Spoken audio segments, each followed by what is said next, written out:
Assalamualaikum warahmatullahi wabarakatuh. Alhamdulillahilladzi amaddal islama fi biladi nusantara bi'ilmil ulama'i wal muta'allimin. Asyhadu an la ilaha illallah wahdahu la syarika lahul malikul haqqul mubin. Wa asyhadu anna sayyidana wa nabiyyana Muhammadan abduhu wa rasuluhu shadiqul wa'dil amin. Wassalatu wassalamu ala rasulillah rasulil huda wal insaniyah wa ala alihi wa ashabihi wa atba'ihi wa kulli man nasarahu wa walah min yaumina hadza ila yaumin nahdah.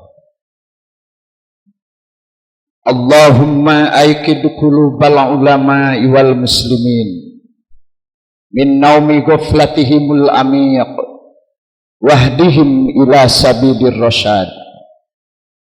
Allahumma ya hayyu ya qayyum ahyi jam'iyatana nahdlatul ulama hayatan thayyibah ila yaumil qiyamah bi barakati falanuhyiyannahu hayatan thayyibah faj'al af'idatan minan nas tahwi ilaihim warzuqhum minats thamarati la'allahum yashkurun warzuqhum quwwatan ghalibah ala kulli batili wa zalimi wa fahishin wa su'il la'allahum yattaqun.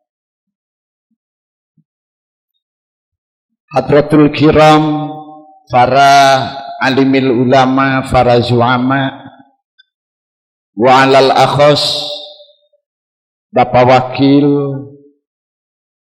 Bupati Kabupaten Tasikmalaya, Ketua Patayat PW Patayat Jawa Barat. Alhamdulillah beliau ini bukan sekedar secara ruhnya di Tasikmalaya, tetapi secara fisiknya juga adalah asli orang Tasik. Beliau ini adalah merupakan cucu dari Hadratus Syekh pejuang nasional Kiai Haji Zainal Mustafa Sukamana. Dan di sini di depan kami tentu perasaan kami entah di mana, karena melihat yang dihadapi kami ini bukan orang-orang sembarangan. Jelas-jelas ini para politisi yang sangat ulung, yang sudah berpengalaman, terutama pangersa. Dan alhamdulillah tokoh yang paling kita segani ada dari PKB Kang Ami, ada dari P3 Kang Apip. Cuman bedanya Kang Apip sekarang pakai sarung gitu. Mungkin baru merasakan jadi NU gitu. Kalau kita ya alhamdulillah NU itu sudah menjadi ruh itu. Ibu bapak hadirin rahimakumullah, berangkat dari Badan Otomi Nahdlatul Ulama, baik itu IPNU, IPPNU, dan alhamdulillah Ketua IPPNU saya lihat ada Neng Ajeng. Mana Ajeng deh? Ya Ajeng ya. Ini bukan apa-apa, tapi jelas ini merupakan pintu untuk menjadi calon-calon orang-orang yang dianggap sebagai penerus warasatul anbiya. Karena Nahdlatul Ulama ini bukan sekedar rumah besar-besaran, tapi Nahdlatul Ulama ini betul-betul punya nilai yang betul besar. Karena yang dibanggakan oleh Nahdlatul Ulama intinya adalah ajaran Rasulullah sallallahu alaihi wasallam. Di mana Rasulullah sallallahu alaihi wasallam itu merupakan afdhalul khalqi alal itlaq. Maka orang-orang yang bergabung di Nahdlatul Ulama ini adalah merupakan penerus perjuangan Rasulullah sallallahu alaihi wasallam.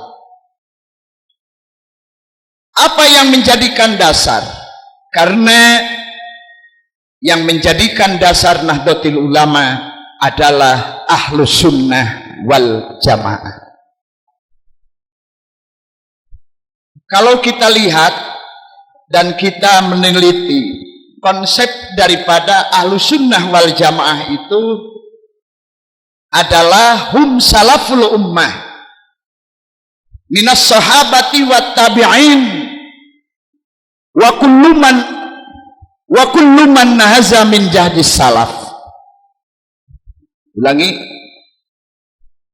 hum salaful ummah minas sahabati wat tabi'in wa imamuhum Rasulullah sallallahu alaihi wasallam wa kullu man nahaza min nahjis salaf.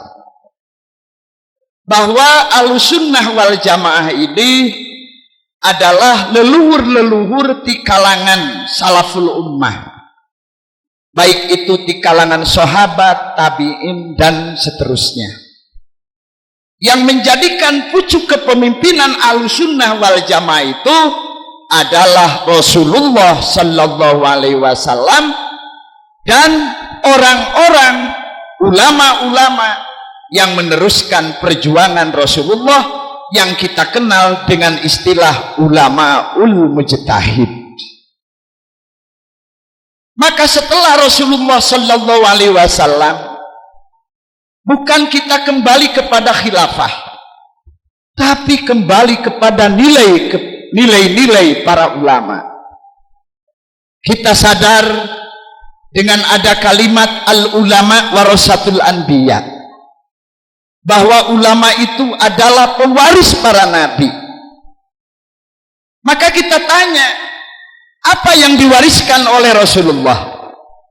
Yang diwariskan oleh Rasulullah bukan PT, bukan jabatan, bukan kebanggaan yang kita banggakan, baik itu harta dan semacamnya, tapi yang menjadikan firqah Rasulullah sallallahu alaihi wasallam adalah Al-Quran dan As-Sunnah.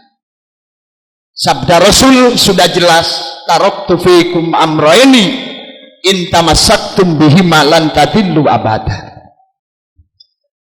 Maka kita sadar bahwa masa Rasulullah dengan masa kita sangat jauh.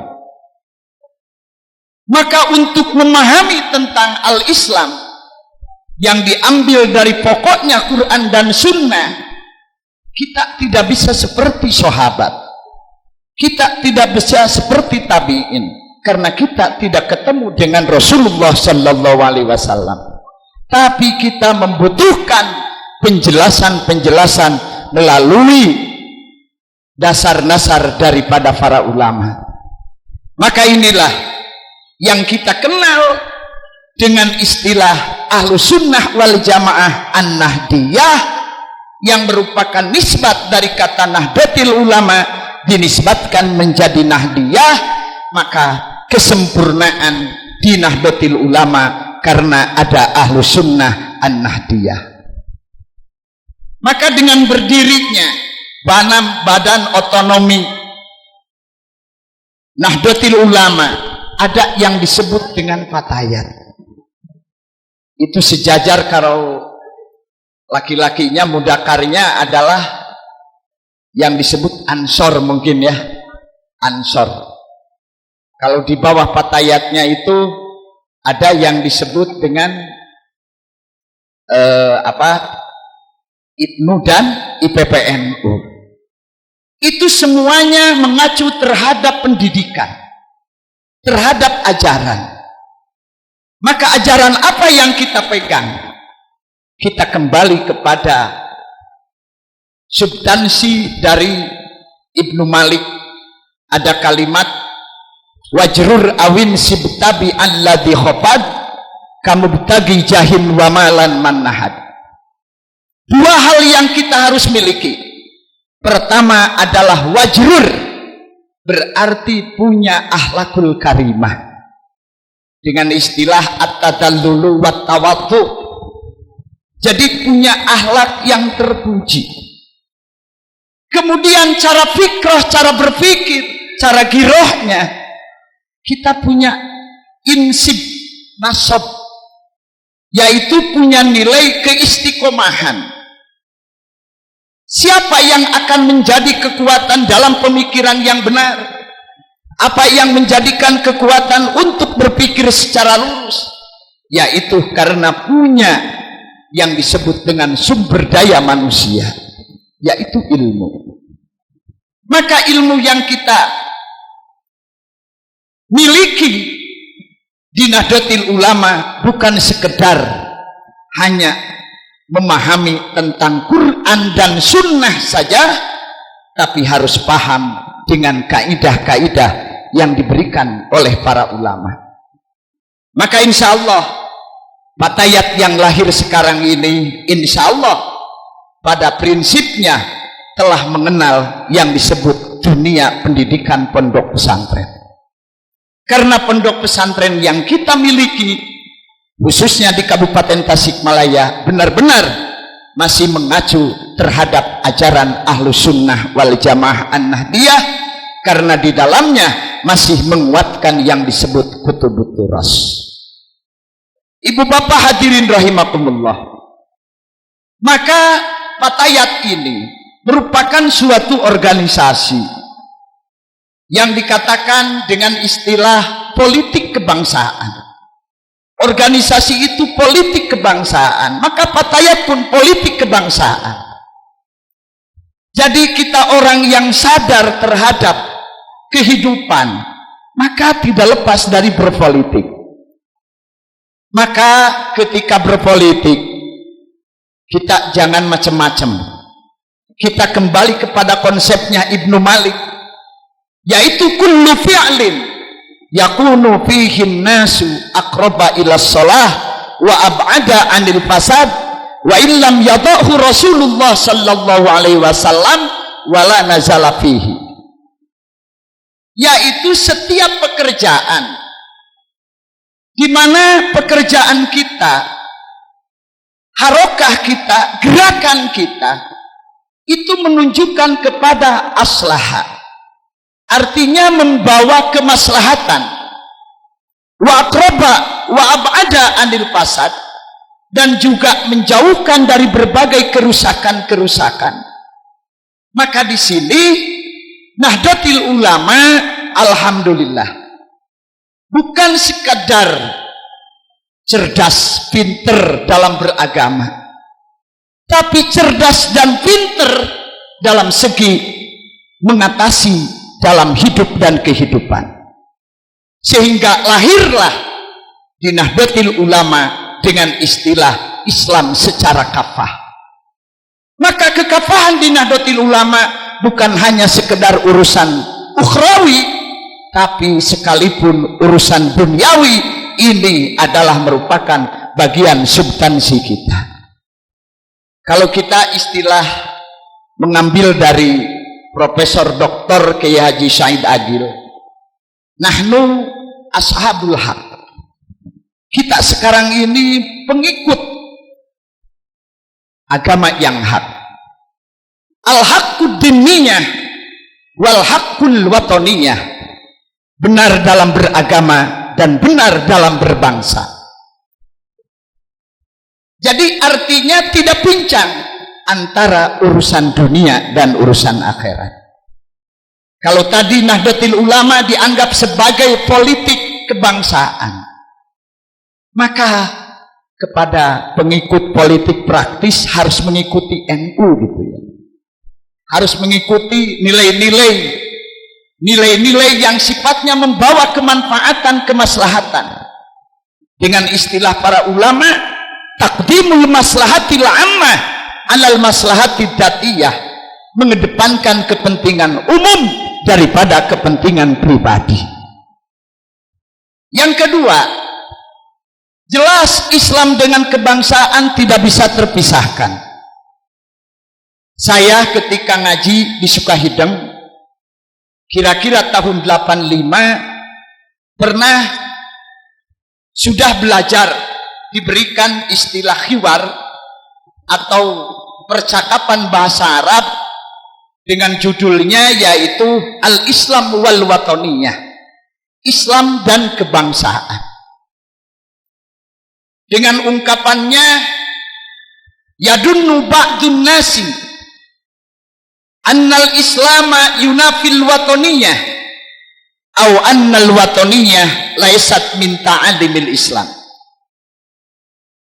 Ada sebagian orang yang beranggapan bahwa Islam itu bertentangan dengan kebangsaan, atau kebangsaan bukan daripada ajaran Islam. Maka wal haq annal Islam wal wataniyah huma tau amani la yumkinu ayyub shola ahaduhuma anil akhar. Bahwa Islam dan kebangsaan itu dua serangkai yang tidak bisa terpisahkan antara satu dengan yang lainnya. Ra'ayna anna man tamakkanal islama fi fuadihi. Kita meyakinkan orang-orang yang sudah mantap di dalam keislamannya, yuhibbu watanahu, maka di situ akan muncul rasa cinta terhadap tanah air. Li'anna fil Islam hubbal watan, karena di dalam Islam nampak ada cinta tanah air. Maka alhamdulillah, Nahdlatul Ulama dalam hal ini merupakan suatu wadah umat Islam terbesar. Ternyata di dalamnya macam-macam, tapi mengarah kepada satu nilai untuk mewujudkan Islam ahlu sunnah wal jamaah yang jelas kita mengacu kepada fungsinya, yaitu ilmunya para ulama. Maka kami harapkan dengan terbentuknya Badan Otomi Nahdlatul Ulama yang disebut dengan baik itu muslimat fatayat, ini jangan sampai kita lupa terhadap pokoknya, yaitu Nahdlatul Ulama. Jadi Nahdlatul Ulama sebagai kul dan banom-banom sebagai juj, maka at-tulhos alal-am itu harus kita tuangkan dalam kehidupan. Sehingga dalam berbagai kita sikap, jangan ada istilah menafikan, saya bukan NU tapi Fatayat, itu ketinggalan. Maka dengan demikian, mudah-mudahan dengan terbentuknya pengurus yang baru, saya ucapkan selamat dan sukses. Mudah-mudahan bisa menjalankan amanah para ulama, terutama untuk menjaga kesatuan dan persatuan, wahdatun muwahadah sebagai nilai kedua setelah tauhid. Sedangkan at-tafarruq, perpecahan, itu nilai kedua setelah musyrik. Wallahul muwaffiq ila aqwamit thoriq. Assalamualaikum warahmatullahi wabarakatuh.